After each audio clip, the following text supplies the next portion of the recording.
하나님께서 오늘 말씀을 통해 우리 가운데 꼭 필요한 은혜를 주시리라 믿습니다.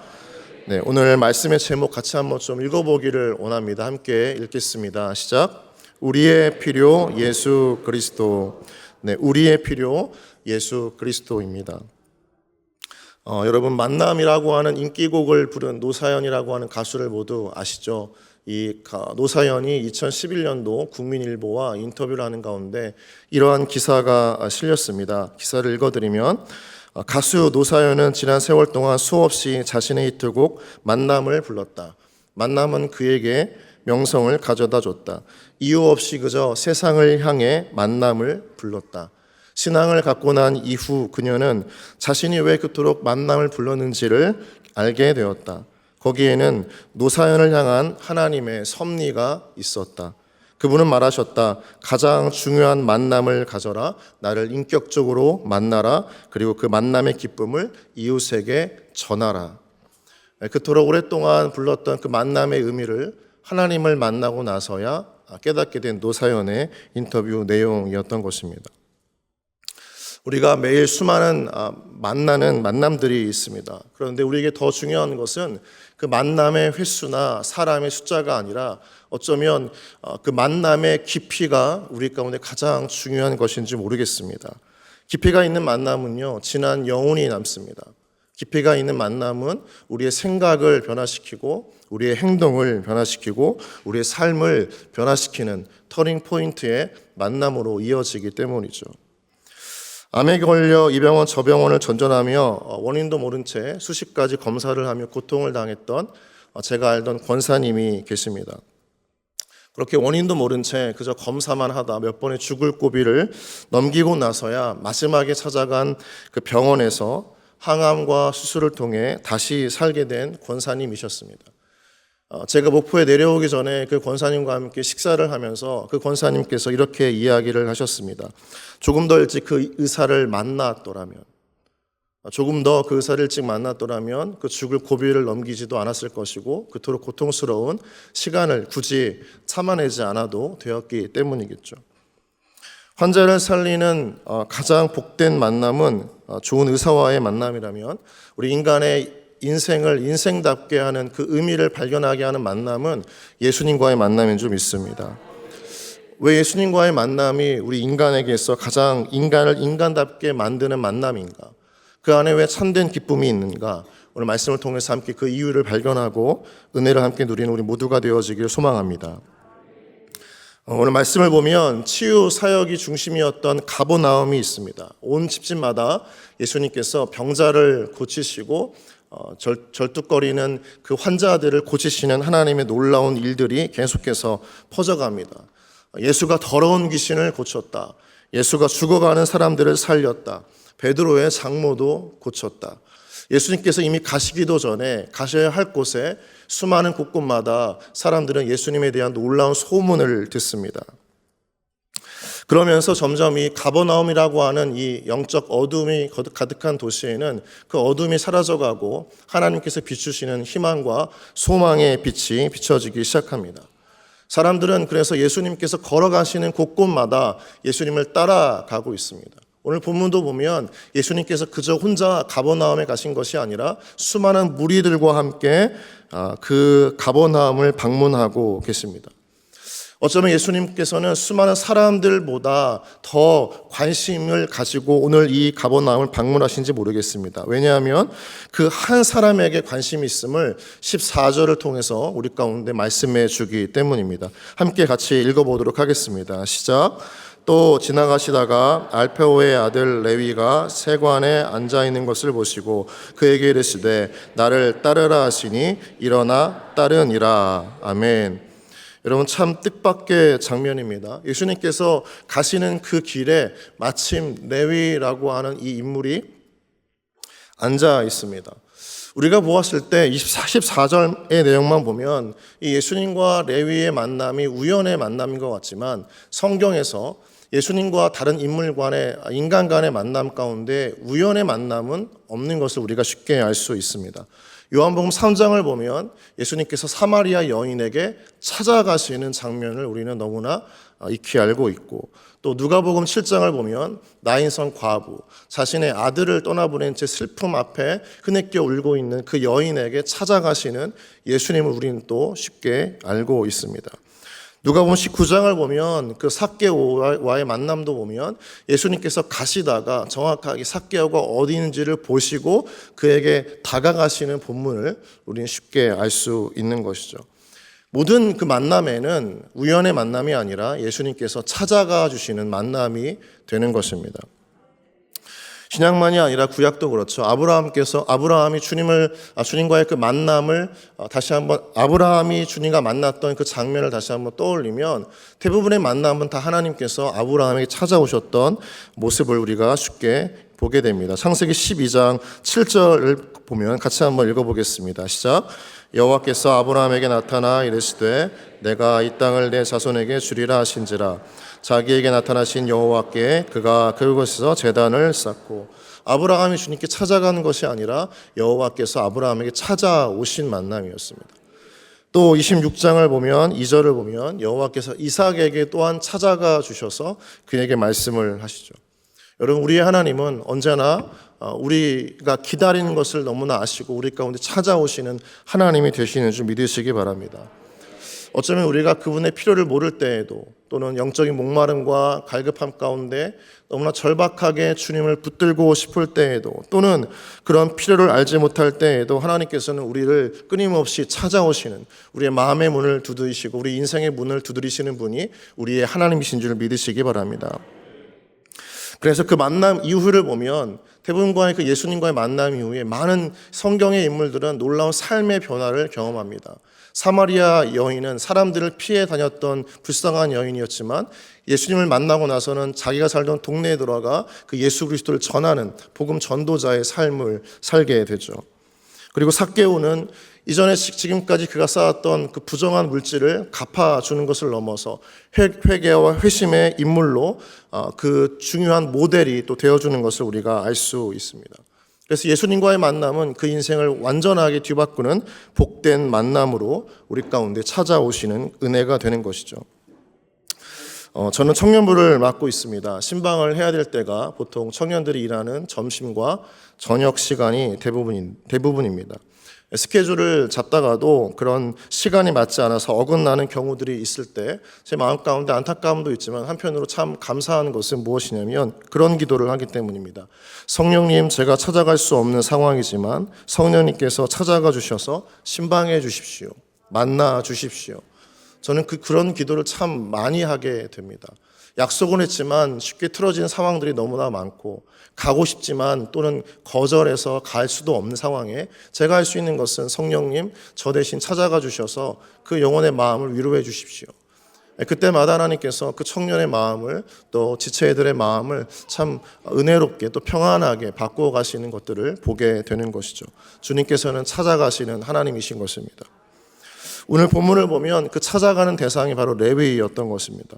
여러분, 지금 레위가 어디에 앉아 있습니까? 레위는 세관에 앉아 있습니다. 왜 하필이면 그가 세관에 앉아 있었을까요?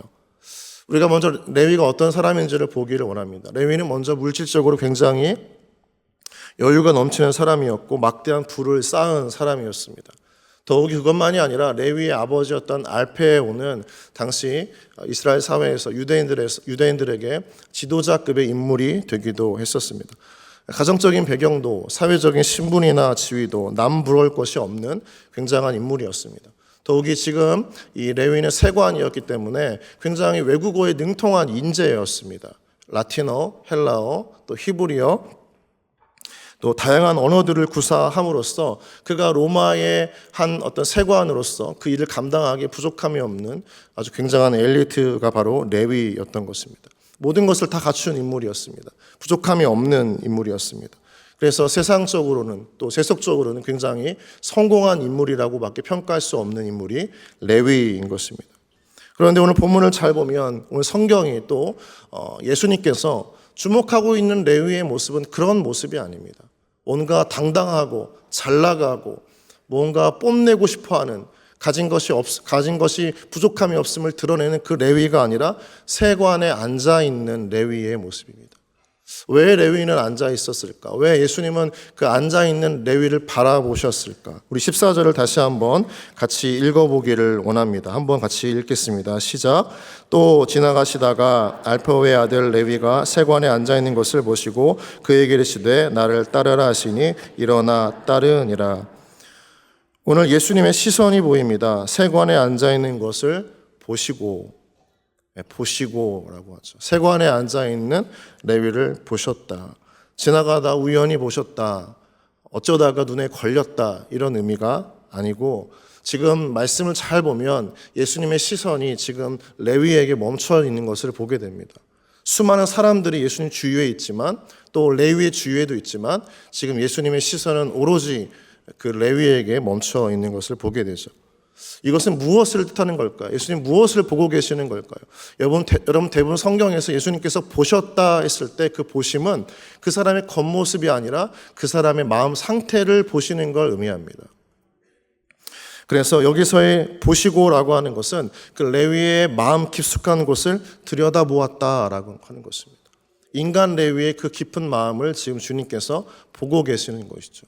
주님께서 우리를 보실 때, 여러분을 보실 때 여러분의 형편과 어떤 상황을 보시는 게 아니라 여러분의 그 마음을 보시는 것입니다.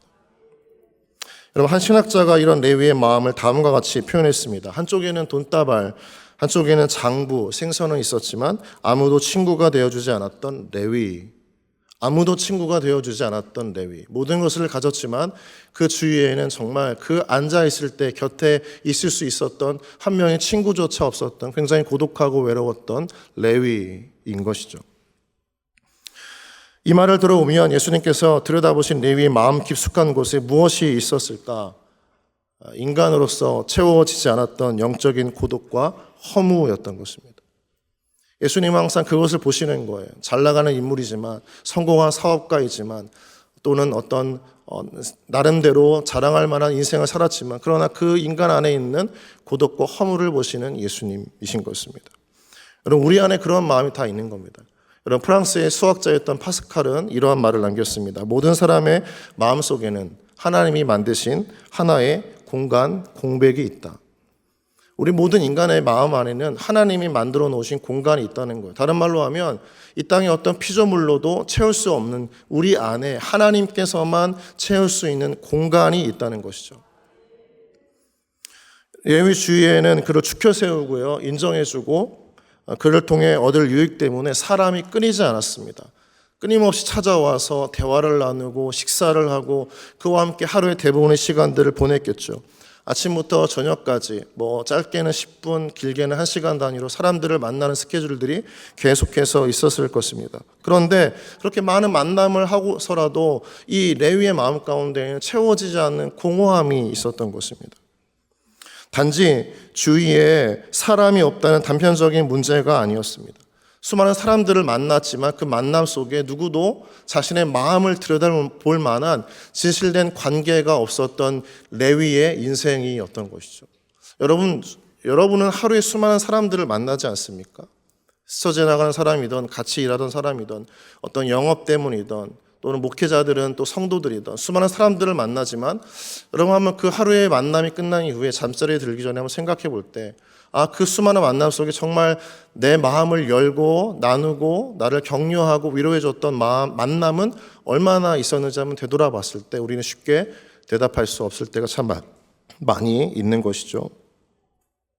그래서 참 불쌍하고 외로운 진실되고 인격적인 관계를 경험해보지 못한 레위가 지금 이 세관 앞에 앉아 있는 겁니다. 끊어진 관계, 참다운 진실된 만남을 잃어버린 채 그저 홀로 있는 그 레위를 보시고 예수님께서 찾아가 주시는 거죠. 진실된 관계는 우리 가운데 너무나 필요합니다. 나이가 들면서 남자에 꼭 필요한 5가지가 있다라고 해요. 첫째가 마누라, 둘째가 아내, 셋째가 애들 엄마, 넷째가 집사람, 5째는 와이프. 저는 이 얘기를 하면서 제 아내한테 이런 얘기를 하고 싶습니다. 여보 어디 가지 마요. 레위는 굉장한 결핍과 상실이 너무나 컸습니다. 그럼에도 그의 진실된 인격적 관계를 채울 수 있는 사람은 아무도 없었어요.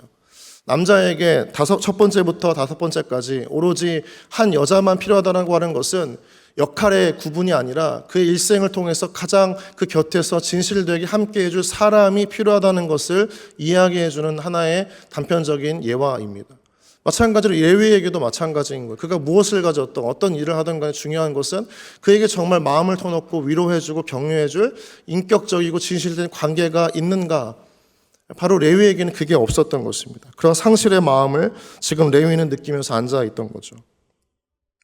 더 중요한 것은 그 레위의 그 깊은 상실의 마음을 예수님께서 보셨다는 겁니다. 우리 주위에도 이런 진실된 관계에 목말라하는 사람들이 얼마나 많은지 모릅니다. 우리 점점점 개인주의가 심해지는 시대를 살고 있습니다. 사회적인 계층이 심화될수록 사람들은 더욱 진실된 관계에, 진실된 공동체에 목말라합니다. 우리는 코로나를 겪으면서 더 그런 마음을 경험했죠. 혼자 버텨내기엔 너무나 힘든 세상이 되어버렸음에도 불구하고 여전히 우리는 개인주의가 심화되어져 간 세상 속에 살고 있습니다. 통계청이 발표한 2017년도 자살자 수가 12만 5천 명이 조금 되지 않습니다. 그중에 더 심각한 것은 연령별 자살자 수가 10살에서 40세가 될 때까지가 세계 1위의 자살률을 기록하고 있고 40부터 60세까지가 세계 2위라는 것입니다. 그러니까 웬만한 랭킹에 우리나라의 자살수가 독차지하고 있다는 거죠. 자살하는 이유 중에 90%가 뭔지 아십니까? 가족이나 직장 등에서 겪는 대인관계 때문입니다. 수많은 관계에 둘러싸여져 있지만 우리는 그 관계 속에서 참다운 인격적인 관계를, 진실된 관계를 경험하지 못하기 때문에 스스로 생을 끊어내는 사람들이 너무나 주위에 많다라고 하는 것이죠. 우리는 수많은 관계를 맺지만 그 속에서 진실되고 인격적인 관계, 우리의 삶을 의미 있게 만들어주는 관계에는 너무나 취약하고 빈약한 삶 속에 우리는 살고 있다는 것을 깨달아야 합니다. 여러분도 그렇죠. 처음에 너무나 즐겁게 만났지만 시간이 흐르고 나서 내 주위 사람들에게 있는 그 관계들을 살펴보면 참 마음 꺼내기 쉽지 않을 때가 참 많다는 것을 알게 됩니다. 어쩌면 교회 안에서도 우리는 다양한 사람들을 만나지만 정작 그 안에서 내 마음을 훤히 드러내고 위로받고 격려받을 수 있는 사람이 몇 명인가 한번 물어봤을 때에는 손에 꼽을 때가 참 많게 되는 것은 참 안타까운 현실이기도 하는 것이죠.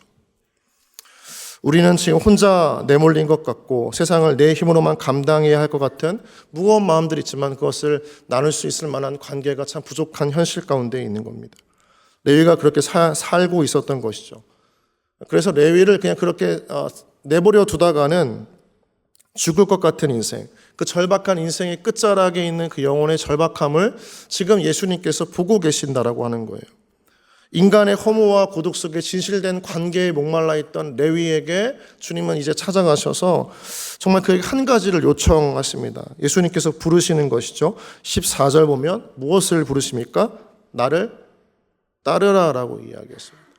보통은 위로나 격려를 해야 마땅하겠지만 예수님께서는 이상하게 따르라 이야기하시는 거예요. 날 따라와라 이야기하시는 겁니다.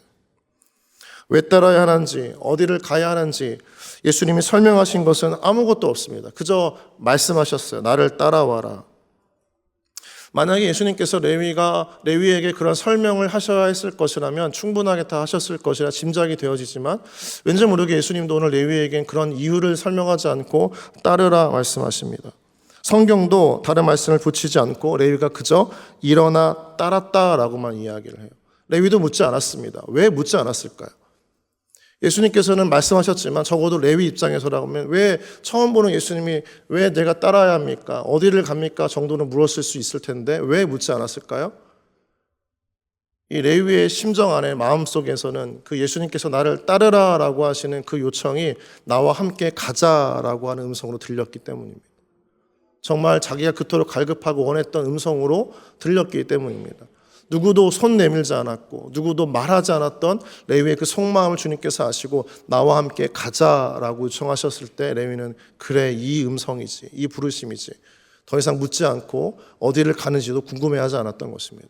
레위에게 중요했던 것은 무엇입니까? 그와 함께 인생의 여정을 걸어갈 동반자가 필요했기 때문인 것입니다. 그게 오늘 레위에게는 예수님이셨던 것이죠. 캘리포니아 주립대학에서 예술을 전공하다가 그리스도의 복음을 듣고 주님께 헌신하게 된 닐 콜이라고 하는 목사님이 계십니다. 이 목사님께서는 오늘날 포스트 모더니즘이라고 하는 문화가 무엇을 가치 있게 여기는지를 몇 가지로 정리했습니다. 그 중에 몇 가지를 함께 나누기 원하는데, 일보다는 관계, 탁월함보다는 진실성, 논리보다는 체험, 마지막으로 중요한 것은 목적지보다는 여정을 중요시한다 했습니다. 오늘날 시대 가운데 어디를 가는지가 중요한 것이 아니라 누구와 함께 해 나아가는 그 인생의 여정이 참 중요하다라고 가치 있게 여긴다라고 말씀하고 계시는 거죠. 그래서 여러분, 오늘날 우리의 인간의 관계 속에서는 만나서 무언가를 얻고 주고받는 게 중요한 게 아니라 그 인생의 참다운 걸음을 함께 걸어가는 진실된 만남이 주는 기쁨을 원하고 있다는 거예요. 그게 오늘 레위에게는 바로 예수님을 통해서 경험케 되어졌던 것입니다. 예수님을 따라갔던 레위에게는 놀라운 변화가 일어납니다. 15절 말씀 같이 읽어보겠습니다. 시작. 그의 집에 앉아 잡수실 때에 많은 세리와 죄인들이 예수와 그의 제자들과 함께 앉았으니 이는 그러한 사람들이 많이 있어서 예수를 따름이러라. 세리와 죄인이라고 합니다. 다른 말로 하면 이제까지 겸상해볼 생각조차 못했던 인물들과 함께 지금 레위는 함께 겸상을 하고 있습니다. 밥을 먹는다는 것은 유대 사회 문화에서는 굉장한 친밀함의 표현입니다. 아무나 집에 들이지 않아요. 여러분들이 집에 누군가를 초대할 때 정말 완전히 깨끗하게 탈바꿈 시킨 다음에서야 초대를 하는 것처럼, 레위가 살았던 유대 문화에서도 누군가를 초대한다는 것은 굉장히 특별한 의미를 가지고 있는 초대였습니다. 그런데 그 초대된 사람들을 보면 죄인이었던 겁니다. 자기가 지금까지 어울리고 싶지 않았던 사람들, 나와는 함께 있을 것이라고 한평생 생각해 보지도 않았던 사람들과 함께 지금 밥을 먹고 있습니다. 다른 말로 하면 이제 세리였던 레위에게는 더 이상 어떤 목적과 유익을 가지고 사람들과 함께 어울리는 삶이 아니라 그저 그 인생을 함께 걸어가는 인간의 참다운 믿음의 삶을 살아가면서 함께하는 사람들로 인한 기쁨들을 지금 레위는 경험하고 있는 것이죠. 함께 먹는 사람들은 로마의 관리들이 아니고요, 자신의 상급자가 아니었습니다. 예수님을 따르기 전에는 쳐다보지도 않았던 사람들이었습니다. 그런데 오늘 주님을 따르면서 그의 이름처럼 진정 연합, 레위는 연합이라고 하는 의미를 가지고 있는 뜻이 있습니다. 그 이름처럼 정말 허물 없이 모두와 함께 어울려 먹는 이 놀라운 장면의 시작은 바로 예수님과 함께 동행하는 그 삶을 통해 경험했던 놀라운 변화의 기쁨이었던 것입니다. 여러분, 더 신기한 것은 예수님을 만난 이후에 레위의 이름은 바뀌어집니다. 마태라고 하는 이름으로 바뀌어지죠. 마태라고 하는 그 뜻은 하나님의 선물이라고 하는 뜻입니다. 주님과의 만남은 그 인생 가운데에서 어울릴 수 없었던, 상상조차 못했던 사람들과 함께 밥을 먹으면서도 그 인생 가운데 너무 참다운 교제의 관계의 기쁨을 경험했던 것입니다. 그래서 그 예수님과의 만남 이후의 삶은 레위에게는 너무나 큰 선물이 되었던 거예요. 그래서 자신의 이름도 마태로 바뀌어졌던 것입니다. 남의 것을 빼앗는 인생이 아니라, 유익과 목적을 따라서 만났던 인생이 아니라, 이제 그저 함께 있는 것만으로도 기쁘고 즐거웠던 인생으로 그 인생의 참다운 의미가 바뀌어졌던 레위는 이제 마태로 불려지기를 원했던 것입니다.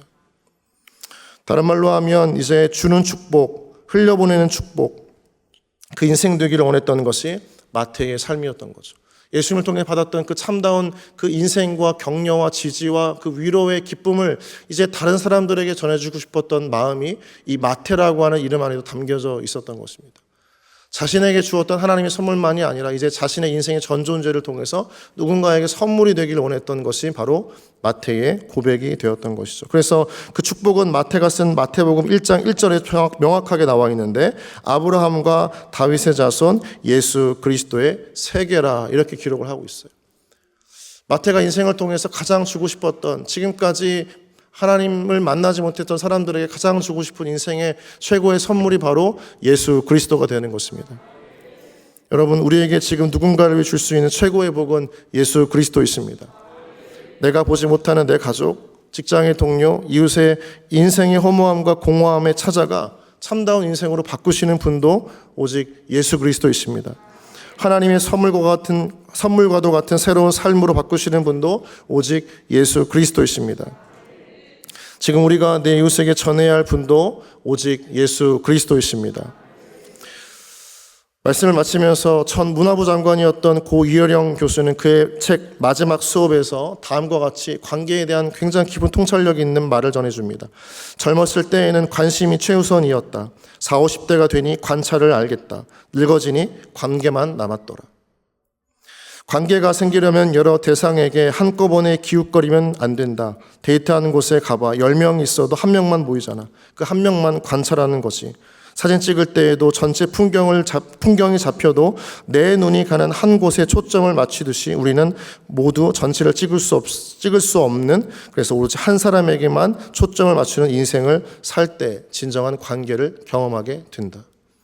그 인생의 유언과도 같은 마지막 수업에서 그는 관계의 깊은 통찰력 있는 메시지를 우리 가운데 남겨주었던 것입니다.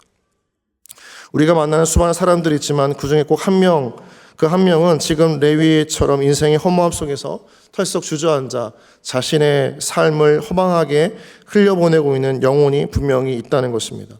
누군가 다가오기를 기다리는 영혼이 있다는 것입니다. 심지어 그 대상자는 여러분이 속해 있는 가정의 가족일 수도 있습니다. 오랜 시간을 함께 근무했던 직장의 동료일 수도 있습니다. 또 어쩌면 하나님으로부터 멀어져서 교회를 다시 찾는 것조차 너무나 어색하게 변해져 버린 옛 신앙의 지체일 수도 있습니다. 그분들에게 인생을 인생답게 바꾸시는 최고의 선물 되시는 예수 그리스도를 전하는 우리 모두가 되어지기를 주님의 이름으로 축원합니다. 여러분 주위를 잘 보살펴 보십시오. 둘러보십시오. 반드시 그 한 사람이 있습니다. 여러분의 부모님, 여러분의 자녀, 직장 가운데 오랫동안 알고 지냈던 그 동료, 분명히 그 안에 우리가 알지 못했던 인생의 고독과 허무 때문에 여전히 방황하고 있는 사람이 있다는 것입니다. 여러분 주님의 마음을 가지고 그 영혼을 바라보십시오. 그저 내가 매일 만났던 사람이 아니라 정말 하나님의 마음으로 그 주님의 시선으로 그 영혼을 잠깐 멈추어서 살펴보십시오. 잠깐 기도하면서 하나님 저 영혼에게 있는 아픔이 무엇인지 알려주십시오. 그렇게 하면 기도해 보십시오. 그리고 그 영혼에게 다가가서 이 시간 우리 이 봄축제 때문이 아니라 정말 그 영혼을 인생답게 만드시는 그 예수 그리스도를 전하는 여러분 모두가 되어지기를 주님의 이름으로 축원합니다.